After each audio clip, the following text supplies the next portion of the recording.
Carlo অ্যানচেলত্তিকে বলা হয় master tactician এবং কেন তিনি মাস্টার ট্যাকটিশিয়ান তার আরও একটা ঝলক দেখা গেল ওয়ার্ল্ড কাপের রাউন্ড অফ 32 এর ব্রাজিল জাপানের মধ্যকার ম্যাচে।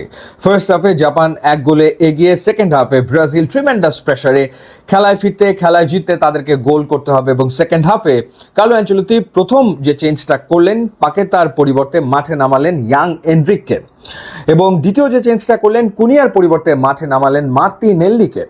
ফার্স্ট হাফে জাপান এত সুন্দর লো ব্লক করেছে এবং সেই লো ব্লকে বারবার ব্রাজিল আসলে আটকে যাচ্ছিল। বল পজিশনে তারা এগিয়ে, বল তাদের পায়ে, কিন্তু কোনোভাবেই জাপানের ডিফেন্স তারা ভাঙতে পারছিল না, কোনোভাবেই না। ভিনিসিয়াস জুনিয়র চেষ্টা করছিলেন, এরপর পাকেতা চেষ্টা করেছেন, কিংবা রায়ান রাইট সাইড থেকে চেষ্টা করেছেন, কেউই কিছু আসলে করতে পারছিলেন না। উল্টো যেটা হয়েছিল সেটা হলো কাউন্টার অ্যাটাকে সানো অল অফ এ সাডেন তিনি গোল করে ফেলেন। এলিসন বেকার শট ঠেকাতে পারেননি এবং সেখানে ডেফিনেটলি কাসেমিরোর তো ভুল ছিল। সেকেন্ড হাফে গিয়ে তারা তাদের খেলার স্টাইলে পরিবর্তন আনে এবং ডেফিনেটলি সেটা তো অ্যানচেলত্তির ট্যাকটিক্স। লং বলে খেলা শুরু করো, অর্থাৎ থ্রু পাস দিয়ে হচ্ছে না, তাহলে কি করার, লং বলে খেলা শুরু করো, ডিবক্সের ভেতরে বল ফেলা শুরু করো। এবং এই ট্যাকটিক্স অ্যাপ্লাই করে কিন্তু ব্রাজিল সফল হলো। পরপর 3টা চান্স, একটা চান্স ছিল গিমারায়েজের হেডার, দুর্দান্ত একটা হেডার ছিল তার, বলটা বাড়িয়েছিলেন দানিলো, চমৎকার ক্রস, দুর্দান্ত হেডার, সেটা আসলে গোল হয়নি। কিন্তু তারপরে গ্যাব্রিয়াল যখন ক্রসটা করলেন বক্সের ভেতরে, কাসিমিরো চমৎকার হেডারে দলকে আসলে সমতায় আনলেন।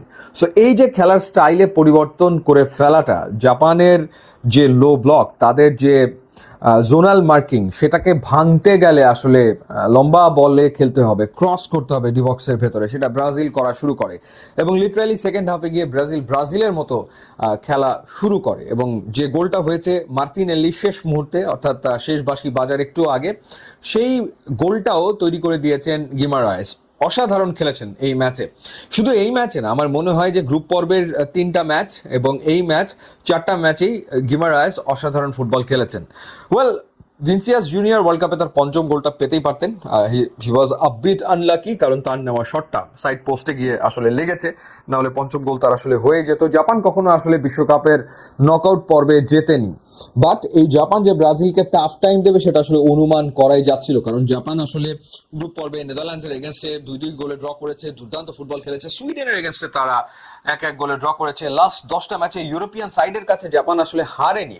তো সেই কারণেই এটা অনুমান করাই যাচ্ছিল যে জাপান আসলে সহজে ছাড়বে না। সেই ক্ষেত্রে জাপানের ডিফেন্স ব্রাজিল আসলে কেমন করে ভাঙবে, সেই জায়গাটাতে অনেকে নেইমারের কথা চিন্তা করছিলেন যে নেইমারকে প্রয়োজন পড়বে, কিন্তু কার্লো অ্যানচেলত্তি তিনি আসলে এই প্রথম সেম 11 নামিয়েছেন। মানে সচরাচর তিনি আসলে সেম 11 নামান না, আনচেঞ্জড 11 নিয়ে তিনি খেলেন না, কিন্তু এবার তিনি খেলেছেন জাপানের এগেনস্টে এবং তারপরে যে চেঞ্জগুলো তিনি করেছেন সেই চেঞ্জগুলো ফলপ্রসূ হয়েছে। সেকেন্ড হাফে ব্রাজিল অনেক বেশি অ্যাগ্রেসিভ ফুটবল খেলেছে, অনেক বেশি অ্যাটাক করেছে এবং সেখান থেকেই তারা 2টা গোল আদায় করে নিয়েছে। সো 1-0 থেকে পিছিয়ে 2-1 ম্যাচ জেতাটা সহজ না এবং সেই কাজটা ব্রাজিল করেছে এবং সেই কারণে তারা অনেকটা নির্ভর। এবং জাপানের আরেকটা দারুণ টেকনিক ছিল, সেটা হচ্ছে যে প্রফেশনাল ফাউল। তারা সব মিলে 13টা ফাউল করেছে এবং প্রত্যেকটা ফাউল এমন সময় যখন আসলে ব্রাজিল প্রেস করছে, ব্রাজিল ভেতরে ঢোকা শুরু করবে, ঠিক ওই মুহূর্তে ফাউল। সো এরকম 13টা ফাউল করেছে, যেটাও আসলে তাদের জাপানের একটা ট্যাকটিক্স ছিল। সো জাপানের এটাই টেকনিক ছিল যে তারা ডিফেন্সটা দুর্দান্ত করে যাবে, লো ব্লক ক্রিয়েট করবে এবং ট্রানজিশনাল যে ফেজ আসবে, ট্রানজিশনালে তারা এত দ্রুত আসবে, সেখান থেকে তারা রেজাল্ট বের করবে, যেমনটা তারা করেছিল ফার্স্ট হাফে, কিন্তু সেটা আসলে সেকেন্ড হাফে তারা আর করে উঠতে পারেনি। সো ব্রাজিল চলে গেল রাউন্ড অফ 16। রাউন্ড অফ 16 তারা মুখোমুখি হবে নরওয়ে এবং আইভরি কোস্টের মধ্যকার ম্যাচে। যে দল জিতবে সেই দলে। সো দেখার ব্যাপার যে সেই ম্যাচে ব্রাজিল কেমন করে, বাট ইনজুরি একটা বড় কনসার্ন হয়ে যাচ্ছে ব্রাজিলের জন্য। Neymar is not fully fit, সেটা তো বোঝাই যাচ্ছে। রাফিনা নেই ইনজুরির কারণে। কাসিমিরো তিনিও আসলে আঘাত পেয়েছেন, সো নেক্সট ম্যাচে তিনি খেলতে পারবেন কিনা সেটা একটা ব্যাপার।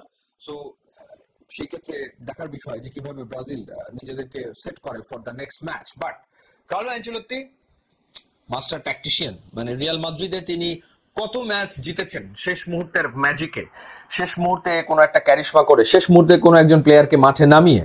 সো যে ঘটনাটা রিয়াল মাদ্রিদে তিনি করে অভ্যস্ত, সেই ঘটনাটাই তিনি দেখালেন ব্রাজিল দলের কোচ হয়ে। ইউটিউব এবং ইনস্টাগ্রাম লিঙ্ক দেওয়া আছে, আপনারা যোগ দিলে খুবই খুশি হবো। And thanks for watching.